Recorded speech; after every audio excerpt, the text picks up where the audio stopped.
gonna take a few minutes, because we weren't able to be at the last meeting, that some of your questions came up.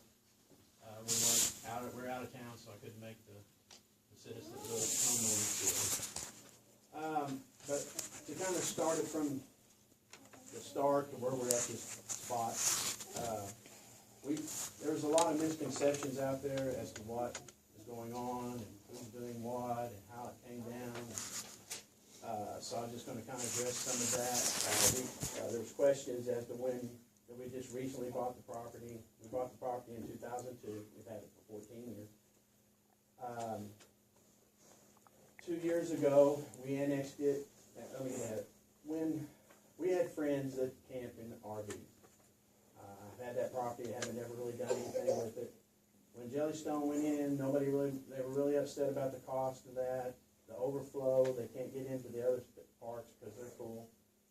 And so we were talking with several of them, and I just mentioned I had that, and I might put together. So, well, we can put a small campground in there, see if it'll go. We're bordered by 2 sides by 4 property. We're the end piece of in lot in Wright Acres. We're not out in the middle of Wright Acres.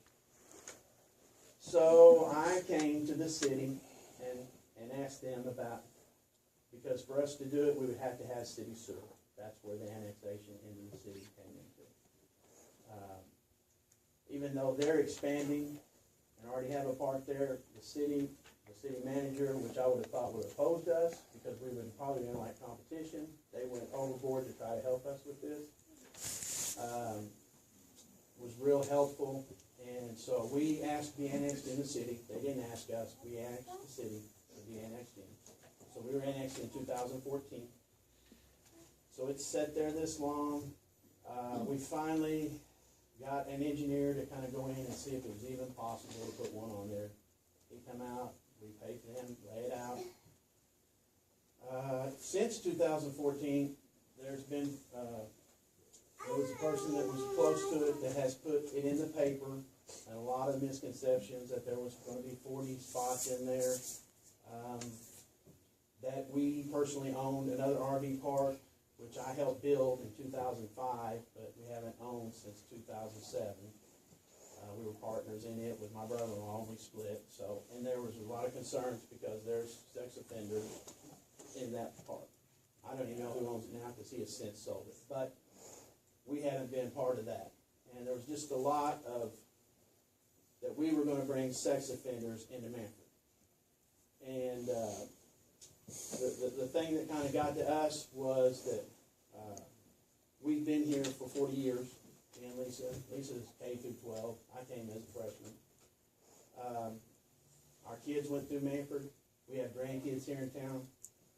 Both my wife and daughter work on the Chamber of Commerce. They do all kinds of stuff for the city. My son, who was just one of these that came in, was a volunteer fire department. The donut shop, we try to sponsor and do anything we can for the citizens.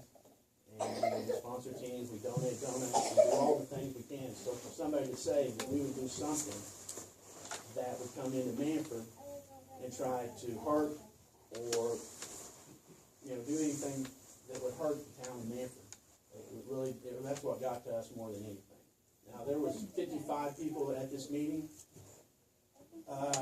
Not one person has called and asked us what we were doing or voiced their concern before the big blow up out there. And it went from being, let's talk about traffic issues, location, sewer, to a personal attack upon us. And so that's kind of what I wanted to cover I even had someone say, that I built a detached garage at my house, and somebody said that, well, you did it more than, he's a liar because he did more to it than he said he would. And I don't know how to fight that. So the main thing, if anybody would have come to us and asked us, I wouldn't be taking up your time with this because we would have pulled it in. And that's what we're here for tonight, is to voluntarily withdraw this because it does affect other people. But it's a shame that they didn't come to us before they went on social media, called Channel 6 News, and tried to ostracize us in the town of Manfred. And but we're voluntarily withdrawing the permit for the campground. Thanks, Becky.